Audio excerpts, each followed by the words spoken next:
PV Sunil Kumar IPS అధికారి ప్రస్తుత Andhra Pradesh deputy speaker అయినటువంటి రఘురామకృష్ణరాజు గారి కస్టోడియల్ టార్చర్ కేసులో ఏఓ1గా ఉన్నాడు ఈ యొక్క పివి సునీల్ కుమార్. ఎట్టకేలకు ఈరోజు దాదాపుగా 5 గంటల పాటు పోలీసు అధికారులు ఈయన విచారించడం జరిగింది. మరి ఎట్టకేలకు ఆ విచారణలో పివి సునీల్ కుమార్ ఏమన్నా నోరిప్పాడా? మరికొద్ది రోజుల్లో ఈ కేసుకు సంబంధించినటువంటి మిగతా వ్యక్తులు కూడా విచారణకు హాజరయ్యే అవకాశం ఉందా? ఇలాంటి మరెన్నో అంశాలకు సంబంధించి పూర్తి విషయాలు తెలుసుకోవడానికి మనతో ఉన్నారు సీనియర్ జర్నలిస్ట్ డివి శ్రీనివాస్ గారు. సార్ నమస్కారం అండి. నమస్తే sir, Andhra Pradesh deputy speaker Raghuramakrishnaraju గారి కస్టోడియల్ టార్చర్ కేసులో ఎట్టకేలకు చాలా రోజుల తర్వాత విచారణకు హాజరయ్యాడు పివి సునీల్ కుమార్. అయితే ఇప్పుడు ఈయనతో పాటుగా ఏ2గా పిఎస్ఆర్ ఆంజనేయులు వీళ్ళందరూ కూడా ఉండడం జరిగింది. మరి మిగతా వ్యక్తులు ఎప్పుడు విచారణకు హాజరవుతూ ఉంటారు? అసలు రఘురామకృష్ణరాజు గారికి న్యాయం ఎప్పటికి జరిగే అవకాశం ఉందంటారు? ఒక 5 ఏళ్లుగా ఆయన పోరాటం చేస్తున్నాడు.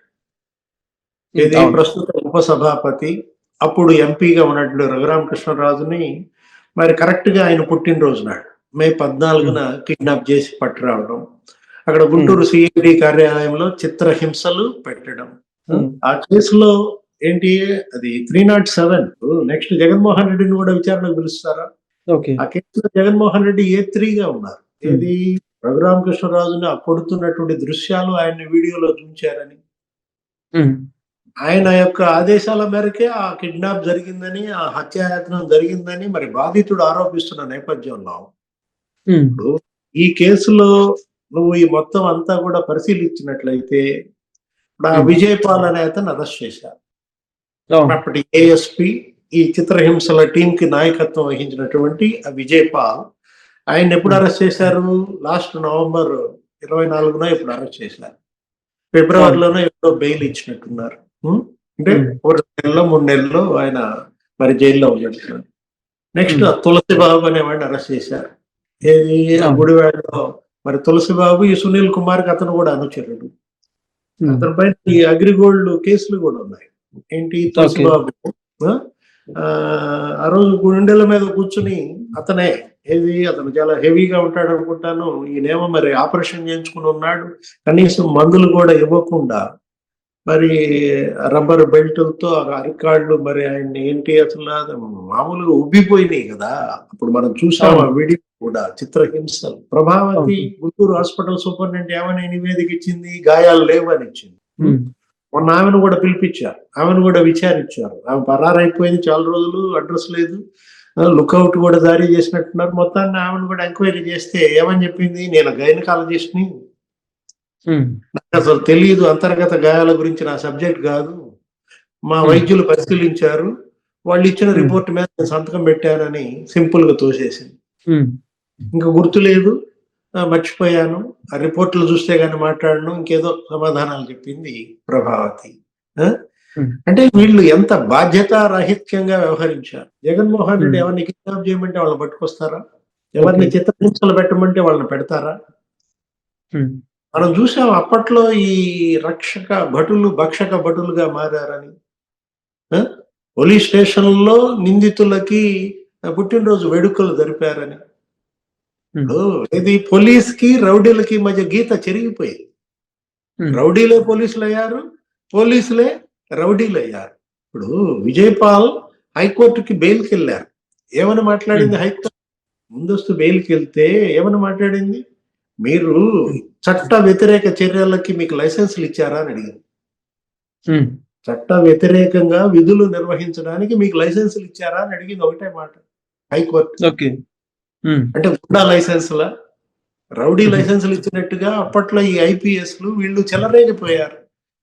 ఇప్పుడు సునీల్ కుమార్ ఇంతకన్నా అవమానం ఏం కావాలి? 93 బ్యాచ్ ఐపీఎస్, 30 ఏళ్ళు ఆయన సర్వీస్ చేశాడు. జగన్మోహన్ రెడ్డి సీఎం కాకముందు సునీల్ కుమార్ ఎలా ఉన్నాడు? జగన్మోహన్ రెడ్డి 5 ఏళ్ళు సునీల్ కుమార్ ప్రవర్తన ఇంత వివాదాస్పదం, ఎన్ని ఆరోపణలు, అటు అగ్నిమాపక శాఖలో ఆరోపణలు, ఈ అగ్రిగోల్డ్ దానిపైన ఆరోపణలు, అతను విదేశీ పర్యటనల పైన ఆరోపణలు, ఒక దేశానికి అని చెప్పి ఇంకో దేశానికి వెళ్ళాడని, అసలు ప్రభుత్వ అనుమతి లేకుండా విదేశాల్లో పర్యటించాడని, దానిపైన ఆయన సస్పెండ్ అయి ఉన్నాడు. ఆ సస్పెన్షన్ ఎక్స్టెండ్ చేస్తున్నట్టున్నారు. వివాదాస్పద వ్యాఖ్యలు, అతను ఏదో అంబేద్కర్ ఇండియా ఏదో మిషన్ ఏదో పెట్టి దాంట్లో సభలు జరుపుతూ ప్రజల్ని చైతన్యపరుస్తున్నారా, రెచ్చగొడుతున్నారా? నిన్న కూడా కులాల మీద మాట్లాడారని అవి కూడా వీడియోలు వైరల్ అయ్యాయి. ఏదో కాపులు దళితులు గెలిస్తే రాజ్యాధికారం మనదే, మా హర్ష కుమార్, మా శ్రావణ్ కుమార్, మా విజయ్ కుమార్ వాళ్ళని డిప్యూటీ సీఎంలుగా చేయండి. ఇప్పుడు సునీల్ కుమార్ మాట్లాడిన మాటలు అదేమంటే మళ్ళీ నిన్నేమని చెప్తాడు, ఏం కలిసికట్టుగా ఉన్నామన్నాను తప్ప, కులాలన్నీ కలిసికట్టుగా ఉండమంటాం తప్ప అంటాడు. అసలు నీ విధులేంటి, మీరు చేయాల్సిన డ్యూటీ ఏంటి, మీరు చేసిన ప్రమాణం ఏంటి, అంతా గాలికి వదిలేసి చెలరేగిపోతే రాజకీయాల్లోకి రావాలంటే రాజీనామా చేసేయాలి ఐపీఎస్ గా, పార్టీ పెట్టుకోవాలి. లేదు రిటైర్ అయ్యేదాకా ఉండి తర్వాత పార్టీ పెట్టుకోండి, విజయ్ కుమార్ లాగా పాదయాత్ర చేయండి లాగా. ఎవరు వద్దంటారు? పౌరుడిగా నీకు ఆ హక్కు ఉంది. చంద్రబాబు పైన అప్పుడు విమర్శలు చేయండి. అది వదిలేసి ఇప్పుడు ఇంకొకడు ఉన్నాడు, ఎవరైనా సునీల్ నాయక్ అంట, బీహార్ క్యాడర్ ఐపీఎస్, అతను కూడా పట్టుకొస్తారా? అతను నేను రానంటున్నాడు. ఇది 2005 ఇంటర్ స్టేట్ డిప్యుటేషన్ మీద వచ్చాడు. కరెక్ట్ గా జగన్మోహన్ రెడ్డి 5 ఏళ్లలో 3 ఏళ్ళు ఇచ్చారు. 2020 నుంచి 2023 దాకా అతను అడ్డం పెట్టుకునే సునీల్ కుమార్ ఇవన్నీ చేశారు. తులసిబాబు కూడా సునీల్ కుమార్ అనుచరుడే. ఇప్పుడు తులసిబాబుని అరెస్ట్ చేశారు. అదే హెవీ వెయిట్ పర్సనాలిటీ, అతను గుండెల మీద కూర్చున్నాడు తులసిబాబు అనో ఏదన్నారు.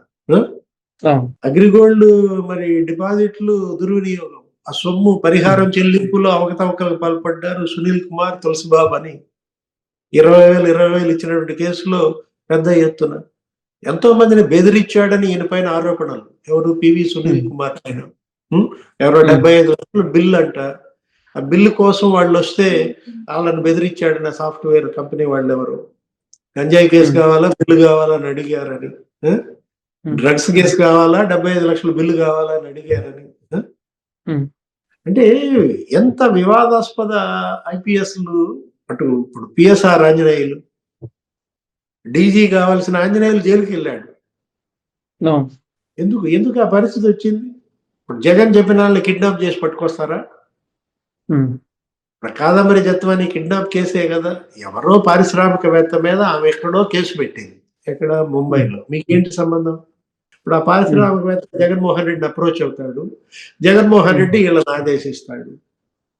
ఇల్లు రౌడీలా, గుండాలా?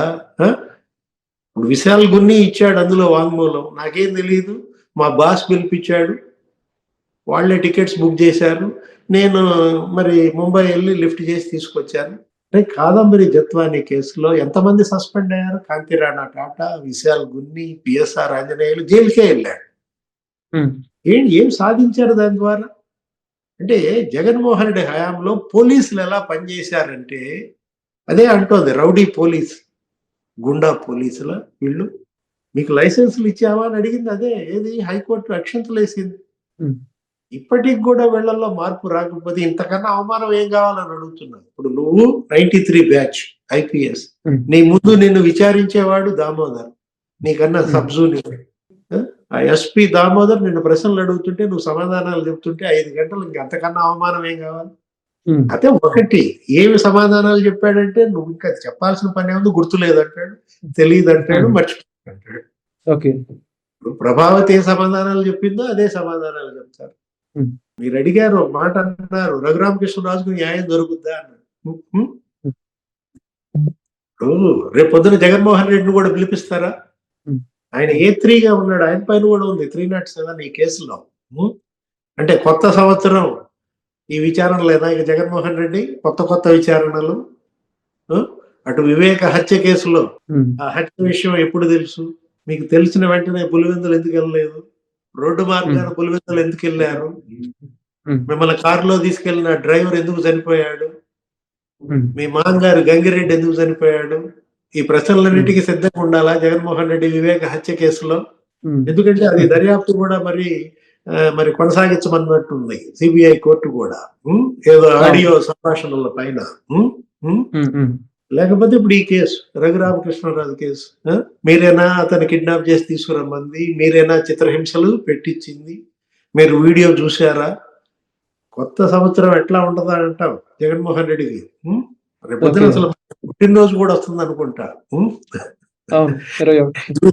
ఇదే పుట్టినరోజా జగన్మోహన్ రెడ్డి? జనంలో జరుపుకునేది. ఇంకా నెక్స్ట్ జైల్లోనేనా? చూడాలా ఏం జరుగుతుందో ఏంటో. అంటే ఏంటంటే చేసిన పాపాలు వెంటబడి తరుముతున్నాయి. ఓకే. వాళ్ళ పాపం పండింది కాబట్టి Okay. జైలుకి వెళ్తున్నారా? ఎంతమంది వాళ్ళ ఘోష ఏది, వాళ్ళ ఆవేదన, సజీవ దహనాలు, శిరోముండనాలు, కిడ్నాప్లు, చిత్రహింసలు ఇవాళ వెంటబడి తరుగుతున్నాయా? కర్మ బూమ్రాంగ్స్ అంటే ఇదే కదా. Thank you so much sir. Please subscribe to Leo News for more videos.